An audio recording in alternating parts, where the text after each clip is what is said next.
Welcome to another episode of Mail Day. This is a series where we unbox some AliExpress tools, test them out, and see if they are worth buying. As usual, I got a couple of weird things this time around, so we'll see how those work out. As always, I'll have affiliate links in the description if you guys are interested in any of this stuff and want to support the channel. Let's get started with whatever this is. Oh yeah, so this is a I'm not sure if this is going to work very well, but we'll see. So this is a little C210 soldering iron cartridge tip for a C210 iron like this one here. This is designed for removing underfill and stuff off of BGA chips that you run into with mobile repair work quite often. But what I'm interested in using this for is actually removing, this is interesting. This is really interesting. So what I'm interested in using this for is essentially using this side of the iron tip in order to help me desolder plastic connectors and things from FPCs. But they've got these little screws in here that I think you can use to like hold a little IC down. I'm actually just going to take these out all the way because they're going to take heat away from the actual tip. So I know it has a recommended temperature, but this is not going to be good for soldering purposes. This is really just going to be good for underfill removal. So because this thing is so huge,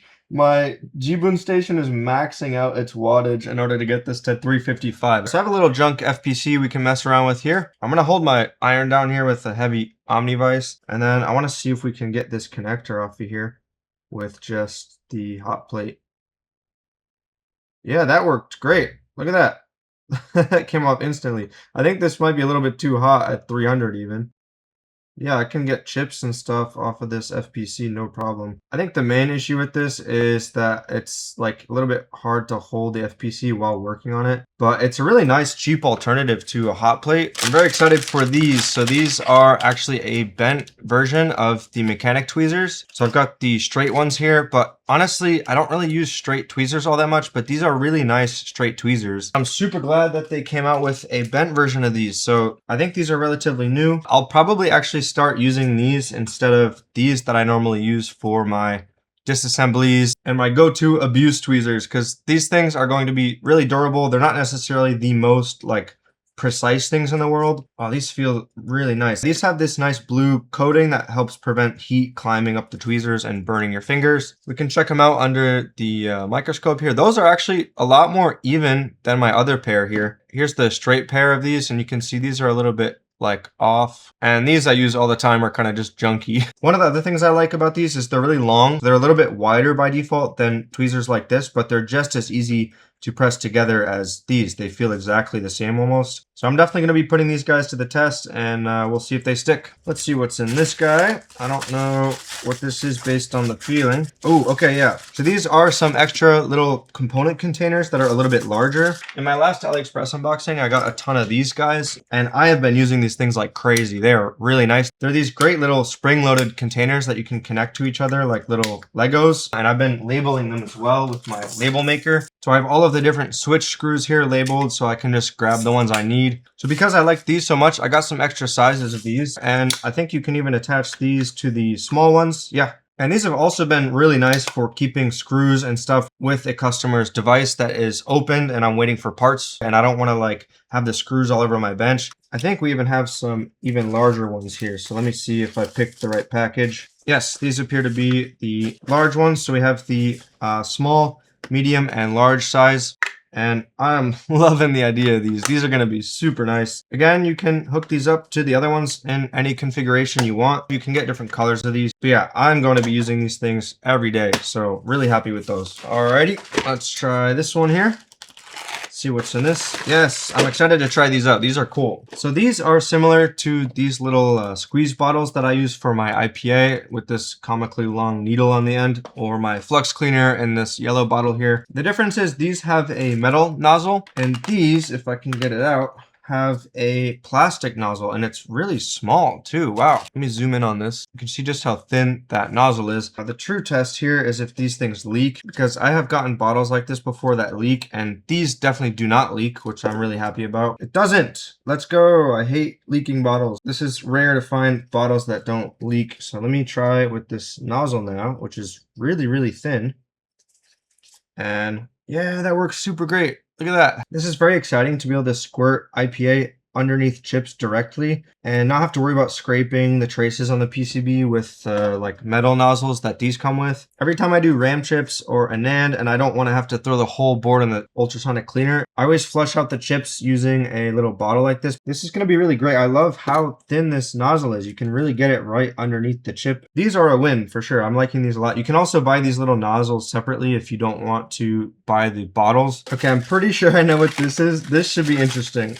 Wow, this is just absolutely smashed. Oh my goodness, what has this package been through? So this is one of the weirder tools I decided to pick up to be determined if the port thing works, but here it is. I have to say I am a little skeptical of this because I don't normally have a good experience with revitalizing tweezers, but this is essentially a little mini grinding wheel, and as it happens, I have some pretty gnarly best tweezers here that I dropped the other day. Let's see if we can actually get these looking better again. So we also have whatever this is. It looks like this is just like a little high grit sandpaper for finishing it off or something. I think we also have different grits of wheels that we can put on this. But yeah, on the back here it says grinding sheets, and it gives us the 4 different grit sizes that we get, and then we get this polishing pad. Let's try the coarsest one first.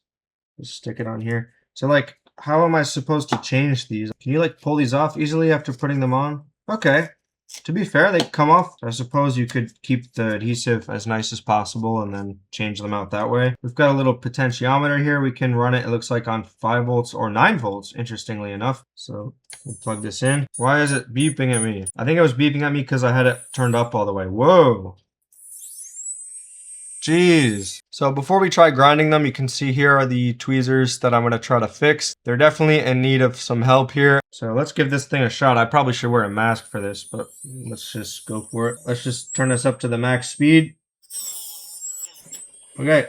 Well, there goes the tips of the tweezers. I did put it on max speed, to be fair. And I also did put it on the max coarseness. So I probably could have started this at a lower coarseness and a lower speed, but we're here now, so let me try to do what I can. I mean, honestly, I don't mind that shape that I just made. I did not do that on purpose, but I can't really fault the tool for completely tearing off the ends of my titanium tweezers because I put the max coarseness on max speed. Not really too sure what I was expecting to happen, but let's pull this thing off and let's do a little bit of a higher grit here. I mean, this is definitely better than throwing out the tweezers. All right, now the highest grit here.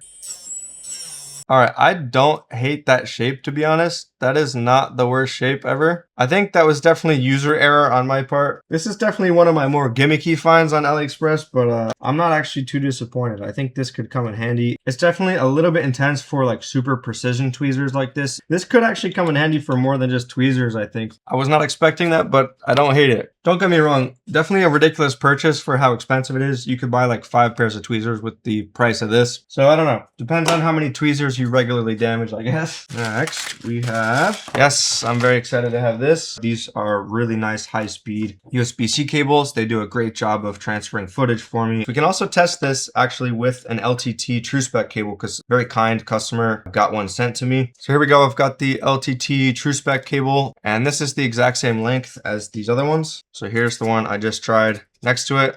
Actually, the LTT one is slightly longer, it looks like. But let me go ahead and plug this into the same drive, same port, and we can do a comparison. So I'm just gonna open up command prompt as admin, and we're gonna run the test. This is gonna do a little speed test of the drive, both read and writes. And I'll show you this compared to a crappy USB-C cable. I have this crappy white USB-C cable here that's the exact same length as these. It also has all of the USB-C pins in there, but watch what happens when I plug the exact same drive into the exact same port on my computer. Look how slow this is. So we have about 30 megabytes per second compared to almost a gigabyte per second. Obviously, as shown in the LTT video, there's a lot more here than just read and write speed and latency, but I am curious anyways to compare the new cable we got to the LTT one. So we'll do the same exact tests. Okay, also very fast. So even though these are slightly lower numbers for sequential and random read writes, it's just going to depend on the time that you run it. So we could try this one more time actually and see if we get something different. So yeah, here you can see we're getting upwards of the exact same read and write speed. I think this this is maxing out the drive probably or the port on my computer rather than actually testing the cable. But it's crazy to me that I can max out the speed of my SSDs on my computer with a cheap cable like this. So I'm happy to keep buying these things because they're dirt cheap for what they are, and they get the job done for me, at least with all the 4K footage I got to deal with every day. We also have, these are cool. So these are going to allow me to turn normal cables into banana jacks very quickly. So you just pull this latch up here and then you can insert any wire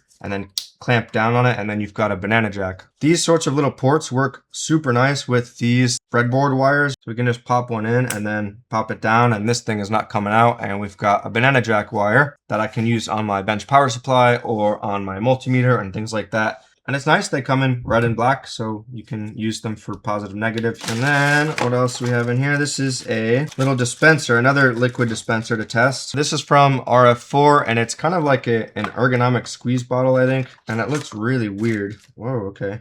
That's interesting. So it's got a little stand on one side, and then on the other side, we've got our nozzle. And then, yeah, okay, so it's just like a little sriracha bottle kind of nozzle. And then you can squeeze it out using the lever here. We can pop a little bit of IPA in here to give it a test. So we can give it the ultimate test to see if it actually leaks or not. And fortunately, looks like we got no leaks. So I grabbed one of the little flexible nozzles from the tool containers, and this actually does fit on there. That fits on there very nicely. That's a great combo. I kind of like that. That's like a good use case for this little flexible nozzle here. Maybe I'll fill this up with flux cleaner and use this instead of the tool containers. This is cool. I really like the fact that you can open and close this one. None of my other squeeze bottles allow me to like close it easily. So a neat little squeeze bottle from RF4. I like it. And again, you can buy these little flexible plastic nozzles separate from all the bottles. You can get, I think, quite a few of these for pretty cheap. So I'll have a link to that listing that I found in the description. What is in here?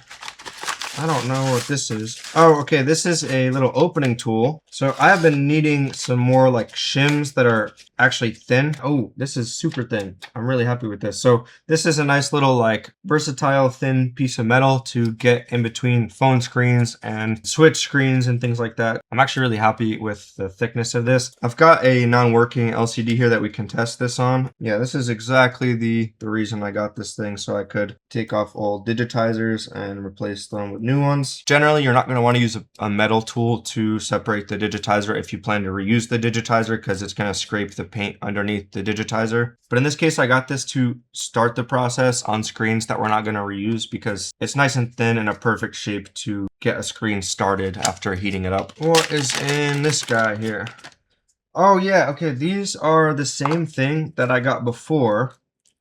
Oh, I'm so happy with the sizes of these. Let me just show you guys what I'm talking about. So I just bought these a little while ago, which are just these like heat resistant pieces of glass that you can put over your reballing stencils when you're reballing with solder paste like this. And what these are designed to do is to help press and keep the solder paste in the stencil while heating it. I don't actually have any need for this particular use case for these, but why I did pick these up and why I'm really excited about these is because it's nice to have a transparent piece of plastic or glass, especially rigid ones like this, to press on top of solder mask while you're curing it so that it stays flat. And I picked these up because these come in different sizes. So instead of just having this one, which you might not be able to fit wherever you're putting mask down, this size right here is why I wanted this pack. And I did not expect it to be this small. I'm really happy about this. Let's say we had an area like this on this BGA footprint here that we need to repair some solder mask on. Instead of dealing with meticulously placing all the mask, what you can do is you can put a healthy amount of mask in the area. Then we could take this little bit of glass and just press it over the area like this. It's gonna spread the mask out flat so that when we cure it, it's not going to get in the way of the solder balls or the chip that we're gonna put on afterwards. So I'm just gonna keep pressure over this and cure it with the UV lamp. And now it's going to give us a nice flat masked off area to work with. Then we can come in with the grinding pen and expose all the pads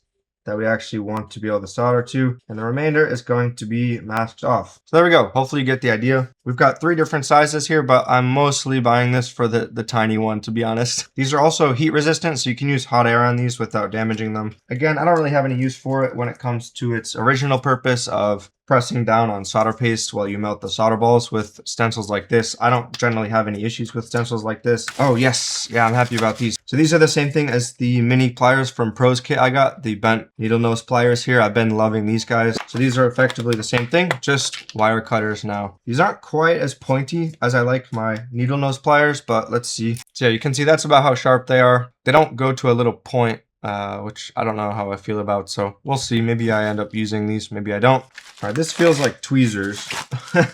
It is. Imagine that. These are really interesting. So these are ceramic tweezers, I believe, but they have like a really interesting shape at the tip. I wanted to just see if I end up using these. It says it. Tool is cool. Let's see. So these are really interesting. The main reason I wanted to give these a shot is because of the shape at the tip. Let me show you under the scope. So here they are under the scope. You can see they're a super interesting shape. They're like flat and they come to these little points. They look like they're kind of like a chisel. I guess it's just a different sort of ceramic finish than the normal ceramic tweezers we're used to seeing. But these flat ones here apparently are nice for removing the glue around frames. And honestly, for ceramic tweezers, I like the idea of having some blunt ceramic tweezers like this compared to these super sharp ones, which are prone to chipping and stuff at the tips. It'd be nice if they had some that were chiseled and bent like this, because I love my bent ceramic tweezers. But yeah, I don't know. Maybe this would be nice for wick because of the sort of flattened, blunt shape of them. And the ceramic is not going to conduct heat as much as, you know, metal tweezers like these would. Out of curiosity, let's just see how well these hold wick here. Yeah, okay. I don't know. I kind of like the idea of these because I've been using these, but the wick kind of like rotates a little bit too easy on these sometimes. Yeah, I don't know. I think these could be really nice for holding wick and desoldering with the hot air like I like to do with these guys. We'll see. I'm going to keep these around and see if I end up using them. All right, let's see what this is. Oh yeah, so these are tweezers from Mijing. These feel great. Ooh. I like how small these are. These are not really as long as a lot of the similar style tweezers. We can check out the tips underneath the microscope here. So the Mijing ones are on the left.